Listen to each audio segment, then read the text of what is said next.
Good afternoon, everyone. My name is Maryann Pagano. I am Chief Executive Officer of BlackHawk Data. I want to welcome everyone that came here in person and welcome everyone online. This is our second installment this year of our Women in Tech series. This is June 12th, 2024. A little bit about me. Obviously, I've been in the IT channel for about 25 years. I've been an inside sales rep probably for about 20 of those years. One day I woke up and I was a CEO of a IT company, thanks to my partner, Jason. So we are 6 years actually as of Saturday. So I thank everybody who has supported us this far. I think we've done fairly well. So I'll try to give myself a little bit of credit. But I want to introduce my panel. Diana. Well, first of all, congratulations, Maryann, on a great run with the company. And thank you so much for having me here today. And I'm super honored to be sharing the stage with these wonderfully accomplished women as well. So my name is Diana Candela. I'm a district sales leader, senior sales leader at Amazon Web Services, where I really work with our C-suite customers to help them find cloud solutions to their biggest business obstacles. So it's really a lot of fun. I help them build new lines of revenue. I've had a pretty strong career from a sales perspective. I started at Avaya with some people here. Then I was recruited to Cisco, where I spent the bulk of my career, about 16 years there, both as an individual contributor, and then took a step into leadership. Really one of the best transitions I've ever made. And then for the last 2 years at Amazon Web Services, where I lead a team and have led my team to double-digit growth year over year. So I'm super excited and proud about that. And as I look forward in, thank you, as I look forward in my career, I'm really looking to expand my leadership influence as well as my global sales reach. Thank you for having me. Thank you. Kate? Well, I share your sentiments. Thank you very much for having me, Maryann, and what a wonderful panel today. I'm so grateful to be here amongst these achieved women. My name is Cate Heaman, and I'm the CEO and founder of a women-owned business called Prelude Solutions. We are a technology expense management company, and we are located in the Philadelphia region. I started my career in 2008 working for a competitive local exchange carrier, schlepping local, long distance, and internet up and down the Eastern Corridor for 7.5 years as an individual contributor, as they say now, instead of salesperson, right? And then I started my first company, also in Nortel, Avaya, and I was there as CEO for 11.5 years there as a platinum partner for Avaya. So I worked with many of these people in this room as well. And then 7 years ago, started Prelude Solutions so we could be women-owned and certified. And I work with Maryann as well as a partner. Thank you, Maryann, for having me. Maryann and I go back pretty far. My name is Denise Messineo, and I hail from Annapolis, Maryland, so I took the lovely train up yesterday. And I am one of the lucky ones that I am happily retired since December. But my career took a few twists and turns. I was with Nationwide Insurance in a very boring insurance industry for about 20 years, and I didn't like the direction of management, so I found a job in a different insurance company, and that was still boring. And I actually worked myself out of a job, and they asked me to stay on for 5 months and help redesign something, so they paid me well and gave me a stay-on bonus. And then I went to figure out what I wanted to do next. And through networking, 3 months later, I was pulled into the wonderful world of IT. And I really wish I had started my career in IT long before I wasted 20 years in very boring insurance. Once I left the Dimension Data NTT, I started my own executive coaching company, and it was named Fallow Leadership. Fallow is the Greek goddess of spring blooms, so blossoming into your full potential. And the initials for Fallow Leadership Consulting is TLC, so it's also taking care of people, tender loving care.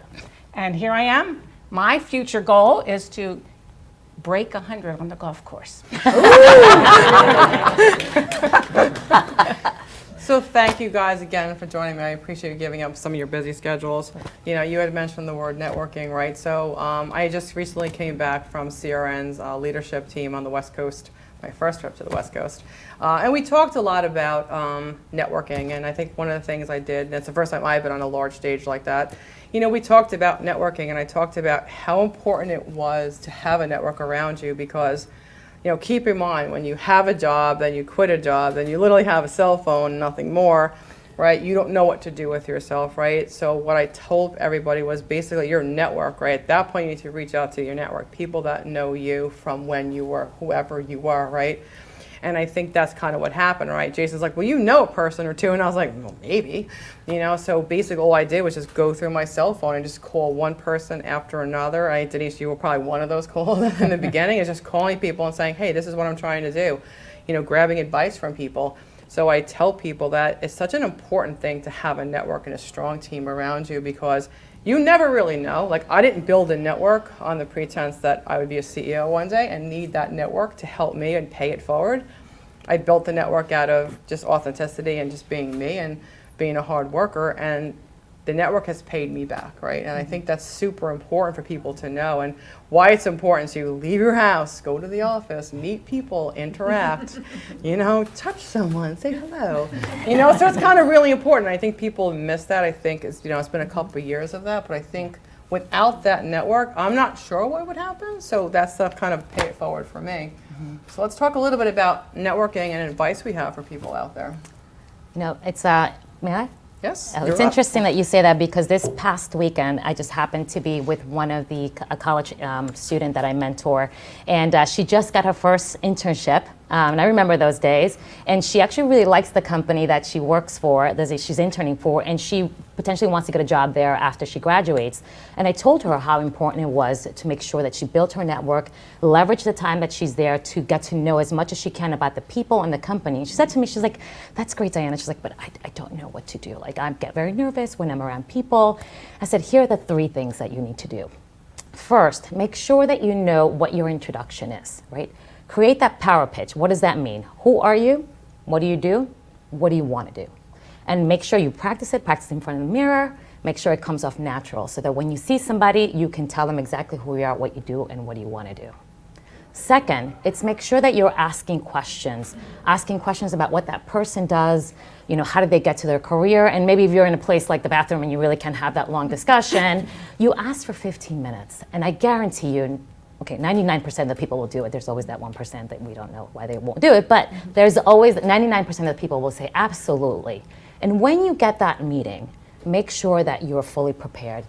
Everybody has internet presence now, right? Make sure you know who they are. And ask a couple of questions to connect with them personally, because it's really important that when you network, you're not only trying to get something out of that relationship, but you're also giving back, and you're building that, for lack of a better word, somewhat friendship as well. And so that's what's really gonna, you know, keep moving forward.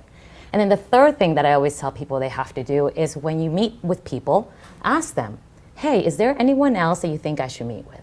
And again, 99% of the people will say, absolutely, meet with Joe in HR, and, you know, I'll make that introduction email. And now you have that next person you meet with, and you rinse and repeat. You now have a reason to go back to the original person to let them know how it went, and that's how you build your network. And that network will get you your next job. That network will get you to different opportunities throughout your career.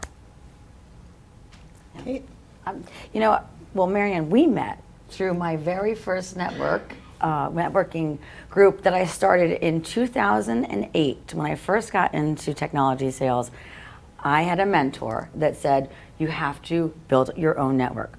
So I grabbed, you know, the office furniture person, the lawyer, and I, you know, one piece of everybody, and I said, let's start meeting every week. And that network here is today, it gave us our opportunity to work together. So it's called Energy Group, and I guess it's 20-some years old now. But that's exactly how I just started off, is really just finding people in my same area that are also in equal positions, so I can coordinate with them, work with them, and network with them. And do you know that about 1, 2, 3, 4 persons from my team at Prelude are from my network? It's, I mean, people that work with me that I am in my C-suite are all persons that I knew from my past and that I networked with, and are wonderful people to have on board. So, I mean, that's what the give back is, and you can continue to do that and become coworkers at one point. All wonderful ideas, and I'll just add a little bit to that.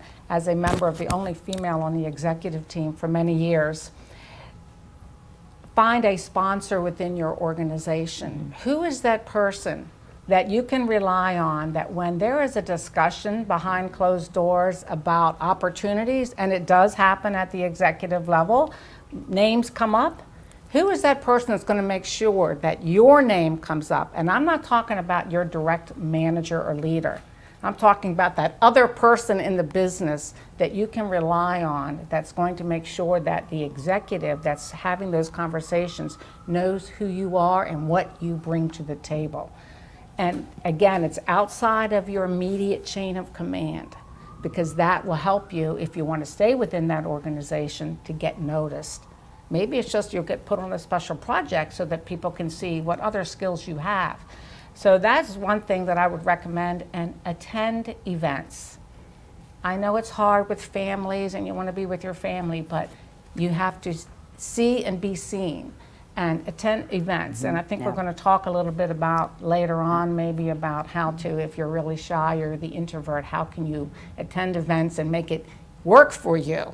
And that is hard. And I'm pretty much not an introvert, I was but going to say, no introverts here. networking did challenge me from that perspective. So I think from a networking perspective, I think one of the things I promised my dear friend Frank Langangelo is I'd never leave out the men, right? Because I think we tend to lean on women a lot, right? We lean on each other. We talk about this is women in tech, obviously. But I think one of the things I promised I'd bring up is obviously there are a lot of men out there, right, that support you, right? And that are your confidants, people that have your back, right? I always tell people my version of the story is the BlackHawk 11 was 11 of us, right, who decided to start a business and kind of do something for ourselves. Of those 11, right, 9 of them were men, right? So I've had someone like Jason, I know Dallas is here.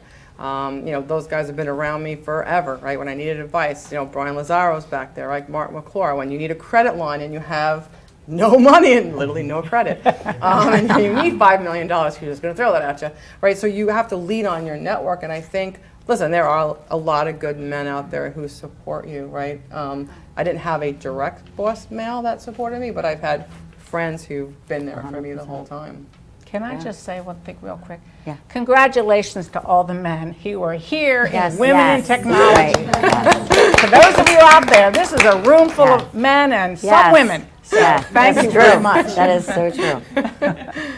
But Maryann, to your point, so my C-suite that I'm surrounded by are all, there's 2 gentlemen and 2 women total, and the 2 gentlemen that are on board with us are completely from my network and also have been mentors of mine. Bob Healy was actually my boss when I was at ATX, and now here we are hand in hand working together. And Mike Backdorf was a C-suite when I started there many years ago. So they both support the mission, and they're right next to me every day. So it's so true. The men have supported the women in technology very much so. Yeah, I think it's a big piece of it, and I promise I'd always mention that going forward, because there are a lot of men that support the women out there, so I think Yeah. it's super important to make sure that we don't miss that. Yeah, you know? absolutely. And I think it's also up to us to make sure that we're educating not just men, but just really everybody in the workforce about that diversity of mentality that men, women, different age groups bring to the table, right? From a networking standpoint, actually, I'm working right now for a person I worked for when I was at Cisco. So just that network That's always right. continues and stays in place. He's done a great job of building a team with diversity. There's 2 women and a team of 4, so that's a 50% women on the team, on my team as well. And I was just mentioning this to the ladies earlier today. I had a group full of men, team full of men when I first joined the team, and I really made sure to diversify that and added some different, not just women, but different perspectives to the table as well. So it's not just about men and women, but it was really about all the different perspectives that people could bring to the table. And it's up to us to educate, you know, everybody else and everyone to educate each other. The other thing from networking is use LinkedIn, but use it properly. Don't send a blind, I want to connect with you. That doesn't really work. Why do you want to connect with that person? What value can you bring to them, and what do you hope to get from them? So I don't really accept blind Denise LinkedIn requests, because people just building up to say that I've got 20,000 LinkedIn people, but you don't really have those connections. So make sure that LinkedIn is still a little valuable. There are some Right. challenges with it right now, but make it work for you. And don't bother people if you don't really have anything to do with, or they can't help you. To the man that put my face on a stick and sang to me, not a good day. Let's just tell you right now, that's not helpful. Not going to get you a meeting. Don't do it anymore. I mean, we could talk about, so I know one of the things you kind of mentioned before was people that are introverted, right? As those of you that know me, I am not introverted. However, there are times when I walk in the room. I walked into Women of Channel West, right? I've never been to the West Coast, right? There's 600 people, most of who I don't know. Right, so I had to take the courage of myself, and again, I'm not super introverted, but I had to take the courage of myself to literally go find somebody, right? I'm on the West Coast by myself. I don't know many people except the CRN community. So I have to go find people, and what I did as part of the advisory board, I literally went table to table to table, and I held the first timers badge up with me, and I would give them the stickers. I'm like, are you here for the first time? And I got so many thank yous from people who said, I didn't know what to do with myself. I'm here by myself, somebody sponsored me, and nobody talked to me. You were the only person that came over and talked to me. I mean, that's the one who didn't want to talk to them. So I thought that I was kind of hiding in the back. But it meant so much to me and if you sent me a message, I'm really sorry, I'm like 300 LinkedIn messages behind. They reached out, they said thank you, because it made them feel welcome, it made them feel warm, and they didn't feel so alone. Right, and I've never dealt with many introverted because I've been on the sales side of the house. I know that you've had some discussions around that, so I don't have much advice because I'm too extroverted for advice. I think networking just as a whole, it's very, I think, scary for people to just go up to somebody they don't know, whether you're an introvert or an extrovert, right? So it's really important that you make sure, like I mentioned before, it's just prepare, right? You're going to technology conference or networking event, Gen AI is going to come up. So make sure that you educate yourself on what's going on with Gen AI. A comment like, hey, did you know, I read today that 68% of CEOs believe that Gen AI is going to help their employees be more productive. How is Gen AI impacting your day-to-day activity? Engage in dialogue. Ask questions that are going to be provocative, that are going to really, require a response, not just a yes or a no, right? That's going to really require a dialogue. So it's very important to be prepared. I know a lot of people can wing things. I am not one of those people that can wing things. I need to be prepared, and when you are prepared, you are confident, and you bring that mindset to the table. Go early, too. Go early. Because it's less of a crowd. So if you go to an event a little bit earlier, you have more of a boutique offering to talk to people and opportunity, to talk to people, and that's always a nice key too. I think early is important, right? Because if you enter the room before everybody else, you don't feel as intimidated by the large room of people. Exactly. At CRN, I was first in, so I was like, no, it's not so bad. I'm by myself in the room. And if you have then the crowd files in after. You're like, oh God, now what do I do? Right. Yeah. Well, believe it or not, even though I appear to be very extroverted, when I do enter a room, I am very much introverted. I don't know who should I approach first? Right. What should I say? And I watched a lady that I've worked with for many years. She was, and still is, amazing. I'm not going to mention her name because she may not want me to, but I modeled my behavior after her, and she would get up, or she would enter a room and she would walk right up. Hi, my name is, and she would just be out there, and I was, you know who I'm talking about. I do. I was like, wow, how does she do that? So I had a conversation with her, and she said, I was scared to death when I first started doing it, but the results have been amazing. She knows so many people now, and people look to her for advice and help. But she said it took a lot of courage that first time to just put your hand out and be bold with your handshake. No little funky handshakes. Practice that with somebody that you know. True. No, yeah. You know, a nice firm handshake. Yeah. I know. Put it out there. Not too firm. I don't like my hands first. Yeah, that's right. Not too firm, she says. I think we're talking about the same person. I think she was one of the ones that one of my network that I called at the beginning and I said, hi, I quit my job. I'm starting a solution provider. And she was like, are you crazy? And I was like, probably. It wasn't really my idea. And her advice was, as a female CEO, carve out a lane for yourself. Right, and make yourself a little bit different. You're gonna have to rise above so many more, right? There's about 500 solution providers in the United States. You have to rise above all of them and figure out how to carve out a lane, which is kind of what you did as well, right? From a female CEO, Okay, or you Yeah. did that. Well, yeah. We had to carve out a lane using Right. our certification, Yes. leaning on that in the beginning, and trying to 100%. differentiate ourselves from others. 100%. But that's where that network comes back Yeah. again, right? You're bringing back your network, right? Yep. People who are there for you, who will give you advice, who will pick up your call, who will call you back. Right. And I will say one other thing. If you're at a conference where you have to perhaps have an exhibit, do something different. Like we dress ourselves as Rosie the Riveter, and that's our mantra, and that's what we do. But everyone knows us now as the Rosie Girls, and our booth has a Rosie the Riveter. You get a picture with it, and we give out pins and everything. So find something that can make you stand out too, if you do want to be different, and you don't want to be the 500 MSP person amongst MSP persons. Do something different, and that is fun to do. And one other thing, if I could just add, because it goes back to maintaining your network once you build it. Because I can tell you, as a former head of HR, I always know when someone has gotten laid off. I haven't heard from them in years. They don't comment, they don't do anything, and all of a sudden, I get a note from them. Hey, Denise, do you have a minute? Well, you haven't communicated Right. with me in 3 or 4 years. You didn't care about me when I left the company. You didn't even say goodbye. I hope things go well for you. And now you want my help. So maintain the network that you think will benefit you. You can't keep friendships and relationships with all of these people, but who do you think you will most need in the future, or that you can most help in the future, and maintain those I think relationships. sometimes they're shy because they're a little embarrassed, and that's what accounts for that. It's hard to overcome that It is. Yeah. emotionally. I mean, I love you, but it's, No, that's Yeah. fine. I see that happen all the time. Right.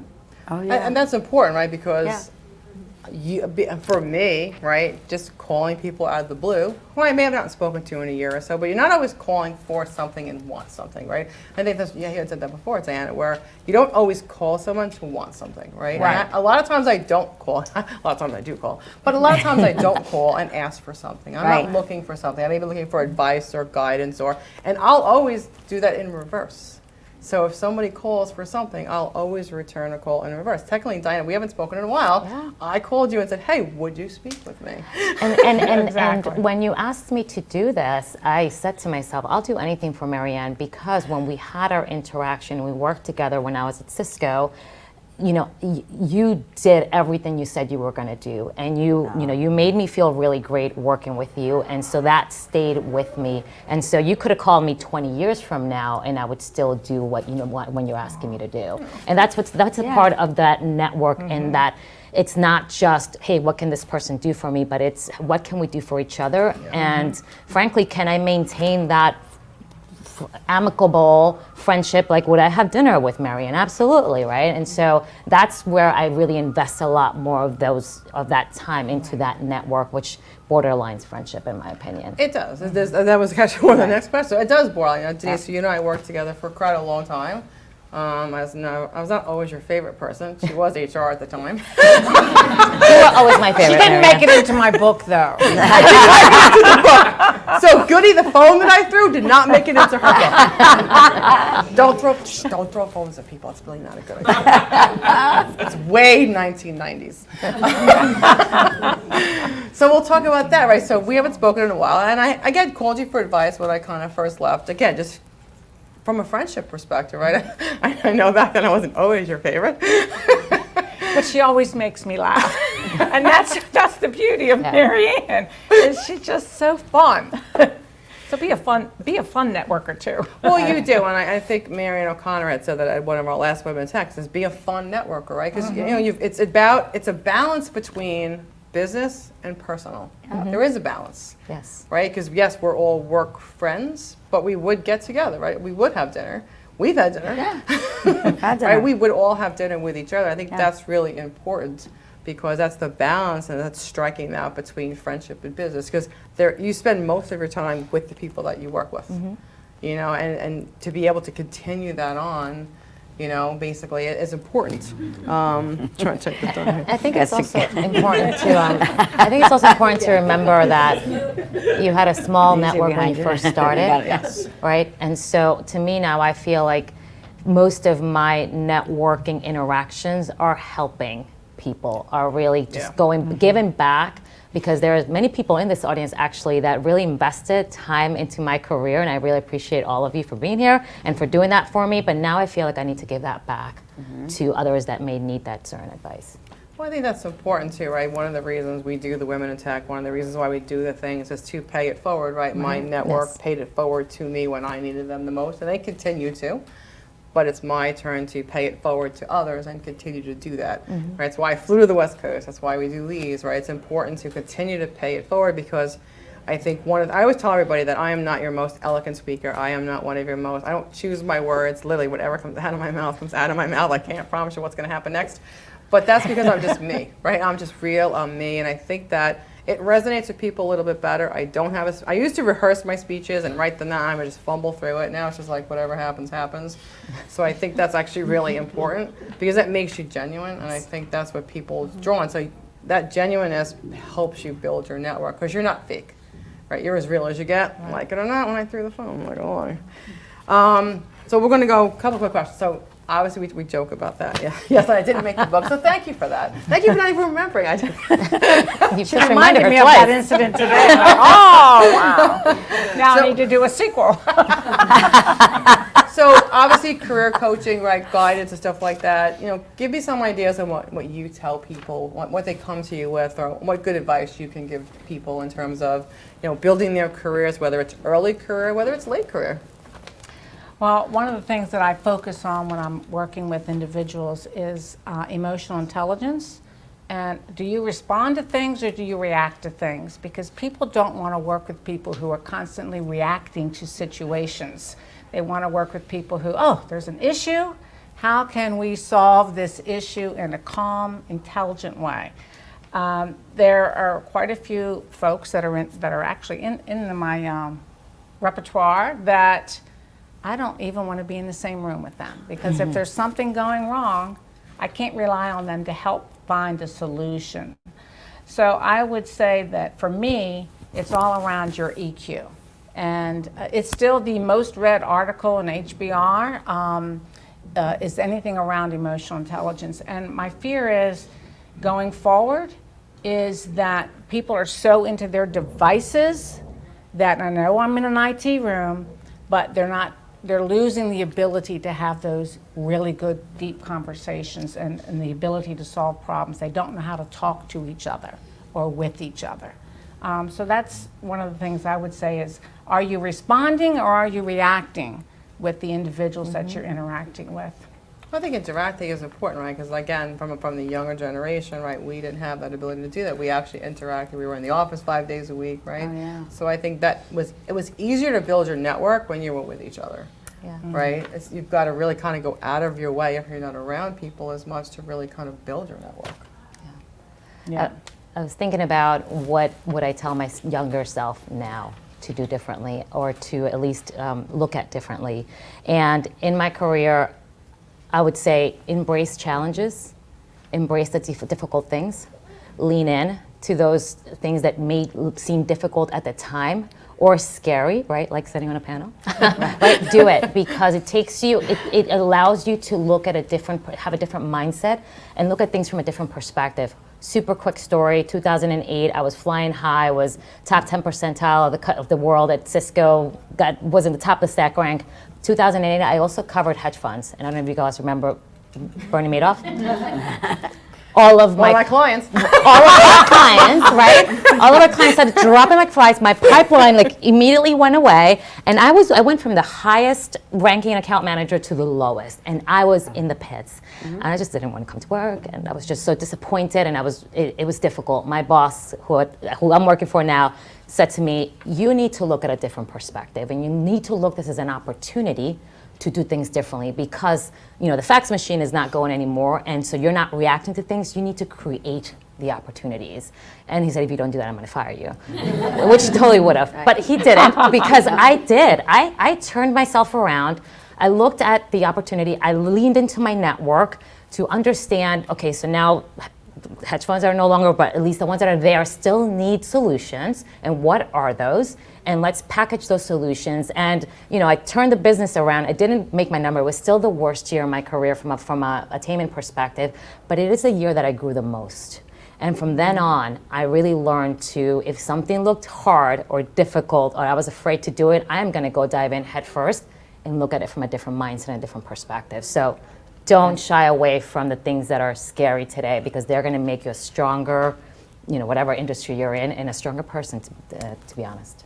So we're on the what would you tell your younger self? One of my favorite questions. That's what I tell my younger self. Well, what I would tell my younger self is don't go into the insurance industry. But what I would also tell myself is what I have coached my children on, who are now adults and doing very well, is find something you love to do that you can support yourself. You need to love what you do in the company that you're working for. If you don't, then pivot. As she was talking about, pivot and find the right solution for you. It's bad enough you got to work every day. Most of us aren't independently wealthy. So at least let's have fun while we're doing it. Make it a good reason to get out of bed in the morning and go in. I loved my job when I was working. Didn't have a great ending, but I loved my job when I was working. And I loved the people that I worked with. Yeah. I know I did. I loved the people I worked with. I can't imagine working for a different team than I did, and I hope that is good for all of you in this room. So I did get fired. I did get fired from ATX. So I started in 1998. I think I was there 4 years, and I had a downhill slump. I was like top ranked salesperson. Had a downhill slump, and I got fired. And I said, I'm not going to accept it. So I went home. I was really bummed. I went home. I was upset. 24 hours later, I called my boss and I said, I'd like to come back in and talk. I sat down. I said, you're not going to fire me. He said, well, I just did yesterday. I go, no, you're not firing. So fail fast, fail forward. Have the confidence to come back and say, you know what, I did make a mistake. And here are the things that I'm going to do differently. I was wrong here, and here. Admitting you're wrong, admitting your failures, fail fast, fail forward. And that was a huge change in my entire development as a young adult, that I could have enough, I guess it would be confidence to come back in and say, I want my job back. I was wrong and I know I can do it. Give me another 90 days. And I soared. Wow. So, yeah. I love that. For me, it's always confidence. Like, have confidence in yourself, have confidence in your abilities. I think I kind of know I'm good at what I do. I kind of know I built a company, right? I kind of know things. I don't always know it, right? So I think I tell people, be confident in who you are. Always deliver the best foot forward, like you said before, right? Always deliver, right? Under promise, over deliver, right? And then be confident in yourself. So let's talk about, so Dan, I'm going to go to you. I lost my spot. So you built a handful of teams. I know we talked a little bit about it before, right? So some insights on what you're looking for today, right, to add to your team, right, how to build your team up. Give the team, people watching and in the room, right, some advice that you've been giving them, what you're looking for. Yeah, so I've had a great opportunity to build new teams and rebuild new teams, so both ways.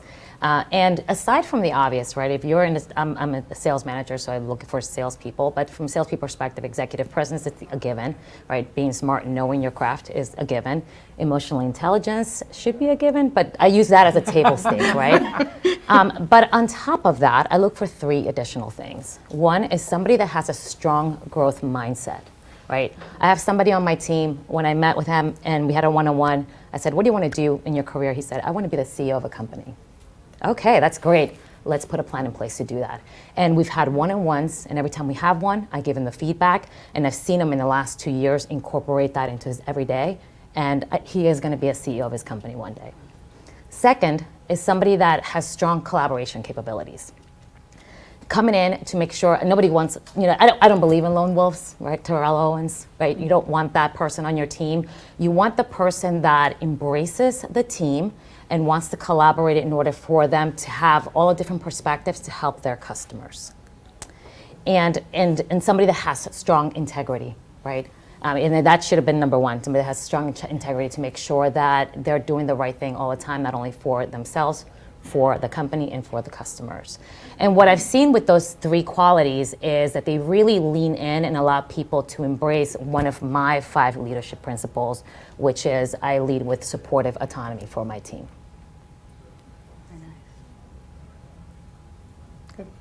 So let's go to Cate. So Cate, from a networking perspective, I know we've been talking about that a lot in building teams, right? I always compare how much you do to how much I can possibly get to.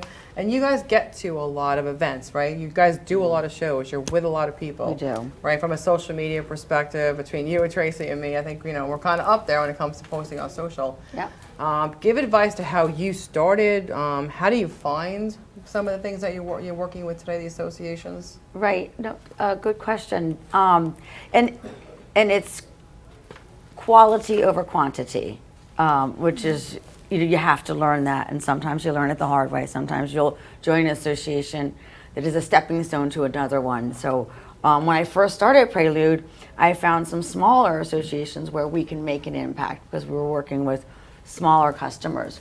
And then as that, when I started doing that, I knew I had to go up market.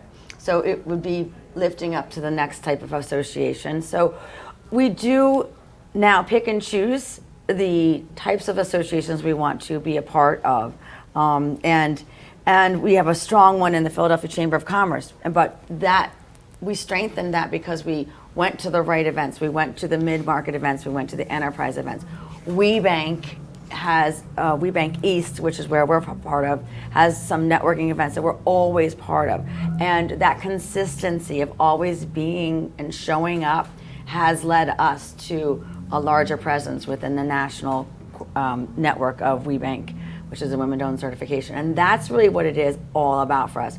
Pick and choose the right one and show up and always be there. I knew that our organization was not going to be successful in and about the women-owned area with corporates, Fortune 1000s. I knew we were never going to get there unless I had someone specifically tailored to continue to always show up and be present at every single event.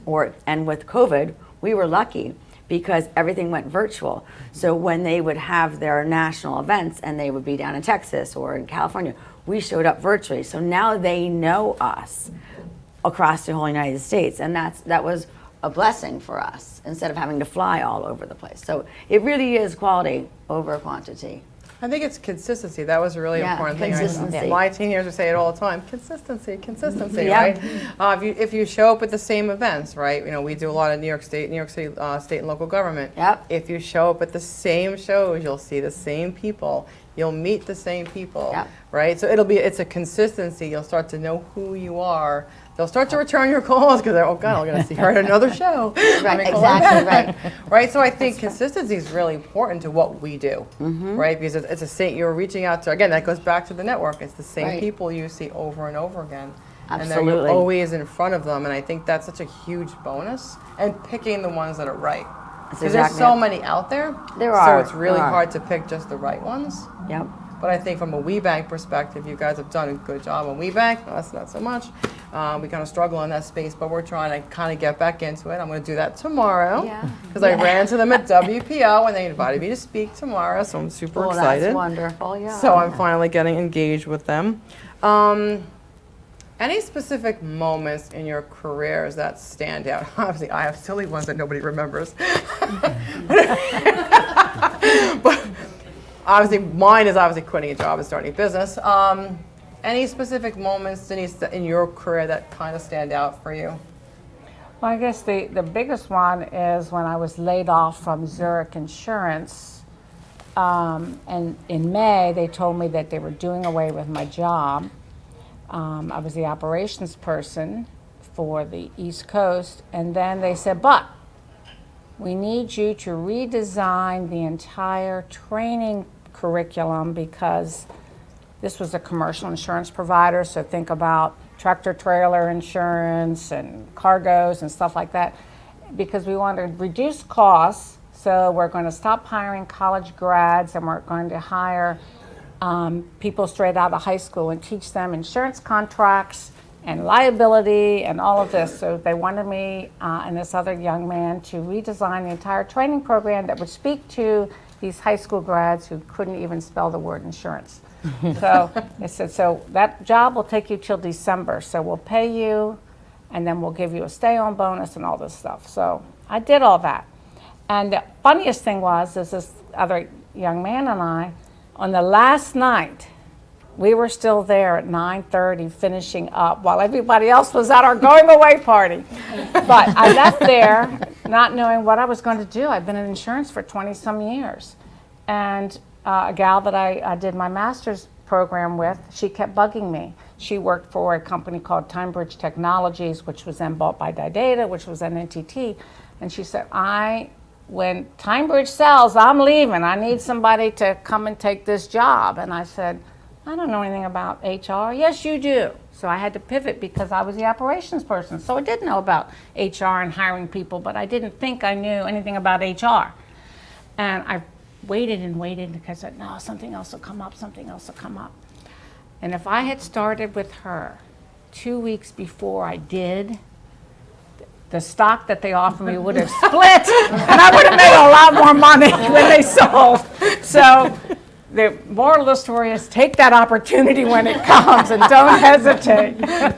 So that's a very memorable moment. Oh, no kidding. Because of my start date was April the 13th instead of March the 31st. So and that's when they used the date for the stock. Dag! Kate, anything for you specifically stand out? Starting Prelude Solutions was a significant career move for me. I had been a CEO and founder of my previous company. There was a shift in partners, and there was only 2 partners left, so it was women-owned prior to that. There were only 2 partners left. My son was born a little early, and I had to go to Florida to get him. So, and I came back and I realized that, I wanted to be women-owned and certified, and I was running every part of the business. So I had asked for a point in order to move forward, and that did not come to fruition. So after a 2.5-year struggle, I decided, Prelude Solutions is going to be born, and I'm going to sell off the hardware software, start Prelude Solutions, and that was, it was frightening, and, starting all over again after building a career for 11.5 years was a big deal, but like you, Maryann, I'm so much happier. I am surrounded by incredible people, and it's the best decision I ever made. But it was really scary at the time, starting all over. Nice. Diana and you. Yeah, and aside from that really awful Madoff year, I remember it well. He owed us a lot of money. I mean, I learned a lot. That definitely was the year that pivoted my career. It was a chance that I took on a lateral move into a leadership role, and I was leading the media and entertainment team. I knew nothing about media and entertainment, but I really dove into that business and really had to turn that team around. I had an opportunity to have to redo the whole team. The business was declining year over year. With the executive alignment that I made with my customers and building a new team and a team that carried all those qualities that I mentioned, we returned the business back to growth. Not only that, but there was one thing that every single sales leader that ran that team tried to do, which was build a sponsorship with the Cisco and the NFL. And under my leadership, my team accomplished that. First time ever with Cisco. So I'm super proud of that. Yeah, great. So for me, it's obviously quitting a job and starting a business and starting from zero. And you know what starting from zero looks like. It's definitely, it's not for the faint of heart. Someone had here and asked me for my advice for younger people, and it was basically, listen, if you want, if that's what you want, go for it. Like, give it a try. What's the worst that can happen? Right? For anybody in the older crowd, my answer was plenty of sleep. And an awful lot of naps. I hate to tell everybody, but we actually are out of time. So as I close, I want to thank everyone again. Everyone watching virtually, thank you very much for always tuning in. I'm so glad and I'm so proud to see the network grow. Thank you everyone who came today. It's so awesome to see people giving back to each other. You guys are part of our network now, so it's really super awesome to see people come and support each other. So thank you very much for coming. One last shout out for tomorrow's event. For those that don't already know, Down the Rabbit Hole is tomorrow at Current, Pier 59. So excited. It's from 5 p.m. to 10 p.m. If you're going to RSVP, please RSVP today before the RSVP link is shut down. If not, you can email the events at BlackHawk 11, and one of us will get back to you with your confirmation. Everyone, thank you very much again. I'm so appreciative. Thank you very much to my panel for giving your time, and thank you for an awesome session. Thank you very much. Thank you.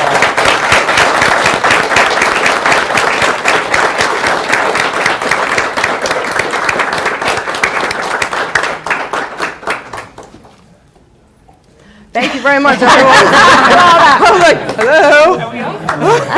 How am I doing?